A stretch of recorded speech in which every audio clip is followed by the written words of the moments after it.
जय श्री कृष्णा, जय यादव, जय माधव। साथियों, सबसे पहले तो मैं आप सभी का तहे दिल से शुक्रिया अदा करता हूं, राष्ट्रीय अध्यक्ष महोदय का, राष्ट्रीय कार्यकारिणी का और देश के विभिन्न कोनों में बनी हुई प्रदेश कार्यकारिणी, विधानसभा, ब्लॉक स्तर सभी जो टीम से जुड़ चुके हैं उन सभी यादव बंधुओं का तहे दिल से आभार व्यक्त करता हूं और विशेष रूप से फौजी भाई तेज बहादुर जी का शुक्रिया अदा करता हूं कि उन्होंने इस समय और परिस्थिति को समझा, इसको भापने की कोशिश की और एक संगठन इस तरह का तैयार किया ताकि यादव समाज का उत्थान हो सके। साथियों, यादव समाज के बहुत सारे संगठन बने हुए हैं, मगर सबसे बड़ा जो इश्यू है वो है एक सिस्टम। जब तक हम अपनी आवाज को रख नहीं पाएंगे, जब तक हम लोग अपनी आवाज को बुलंद नहीं कर पाएंगे, तब तक हमें अपने अधिकार नहीं मिल सकते। साथियों, आपने अलग अलग समाज के लोगों को देखा होगा और उन लोगों ने जब एक आवाज उठाई, एक मिलकर के हुए, उन लोगों ने आंदोलन किए, तब जाकर के उन्हें उनके अधिकार मिले हैं। जबकि हमारी जाति वेदों के अनुसार, पुराणों के अनुसार, शास्त्रों के अनुसार एक ऐसी और उत्तम कुल, श्रेष्ठतम कुल की जाति मानी जाती है। देवीय जाति से हम संबंध रखते हैं, मगर इन सब के बावजूद आज हमें अपना हक मांगना पड़ रहा है। इसकी वजह है कि हम लोग, हमारी जो एकता थी उसको भुलाकर हम अहंकार में जीने लगे और कुछ अहंकारी लोग जिन्होंने अपने बड़े पदों पर काबिल होना तो सीखा, अपने समाज का फायदा तो उठाया, मगर समाज के हित में कार्य नहीं किया। नौजवान साथियों,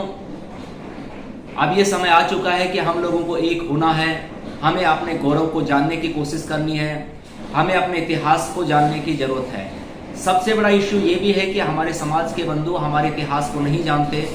और मैं आपको बताना चाहता हूं कि हमारे समाज को, हमारे समाज के इतिहास को, हमारी संस्कृति, जो हमारी कल्चर,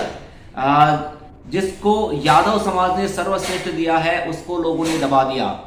हम चाहे भारत के किसी कोने की बात करें, भारत के किसी भी कोने की बात कर ली जाए, चाहे आज तक जितने युद्ध हुए उनके इतिहास उठा करके देखें, चाहे श्रेष्ठतम कलाकारों की बात चले, किसी भी फील्ड की बात चले, यादव समाज का योगदान अतुलनीय है, मगर उस इतिहास को दबा दिया गया है। उस इतिहास को सामने लाना हमारी जिम्मेदारी है। आपको अगर ज्ञात हो, अगर मैं रेजिमेंट की बात करूं तो बिफोर 1947 4 रेजिमेंट की टुकड़ियां स्पेशल यादवों की हुआ करती थी, बट यादव कभी किसी की चमचागिरी नहीं करते। यही वजह है कि अंग्रेजों ने जाते जाते समय हमारी रेजिमेंट जो थी उसको बर्खास्त कर दिया। उसका कारण ये था कि सिंगापुर में यादवों की जो रेजिमेंट थी उसने अंग्रेजों के खिलाफ आवाज उठा दी थी, क्योंकि यादव कभी चमचागिरी नहीं करते, वो देशभक्त होते हैं, स्वामी भक्त होते हैं और वीर होते हैं। किंतु इन सब के बावजूद आज तक इतना समय हो गया, चाहे किसी भी युद्ध की बात करें, यादवों ने अपना शौर्य दिया है, अपने बलिदान दिया है और अपने पराक्रम के माध्यम से भारत को एक नया नाम दिया है, भारत को नई ऊंचाइयां दी है, मगर फिर भी अहीर रेजिमेंट नहीं बन पाया।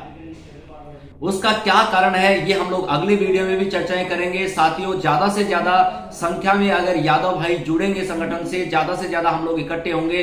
तो मैं आपको आश्वस्त करता हूं कि जल्दी ही हम लोग हमारे समाज को ऊंचाइयों पर ले जाएंगे, क्योंकि हमारा मकसद किसी समाज की बुराइयां करना नहीं है, हमारा मकसद किसी समाज को नीचा दिखाना नहीं है। हमारा मकसद हमारे समाज के जो लोग पिछड़े हुए हैं, चाहे वो आर्थिक स्थिति से हो, चाहे वो शैक्षिक क्षेत्र से हो, चाहे वो अन्य क्षेत्रों से पिछड़े हुए हैं, उन सबको एक नई ऊंचाई पर लाना, उन्हें नई राह दिखाना और एक श्रेष्ठतम जो हमारा समाज माना जाता है उस श्रेष्ठतम समाज की ओर अग्रसर करना। इसलिए हम लोग एक रणनीति तैयार कर रहे हैं ताकि जो बच्चे पढ़ नहीं पाते उन्हें कैसे अच्छी एजुकेशन मिले, किस तरीके से जो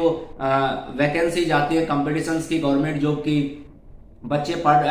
वहां पर तैयारी के लिए फीस अदा नहीं कर पाते, तो हम लोग उसके लिए रणनीति बना रहे हैं कि कैसे हमारे बच्चे तैयारी कर सके और अपने मुकाम को हासिल कर सके। तो साथियों, ज्यादा से ज्यादा संख्या में साथियों को जोड़ेगा जब हमारा संख्या बल बढ़ने लगेगा, जब जागरूकता लोगों में फैलेगी।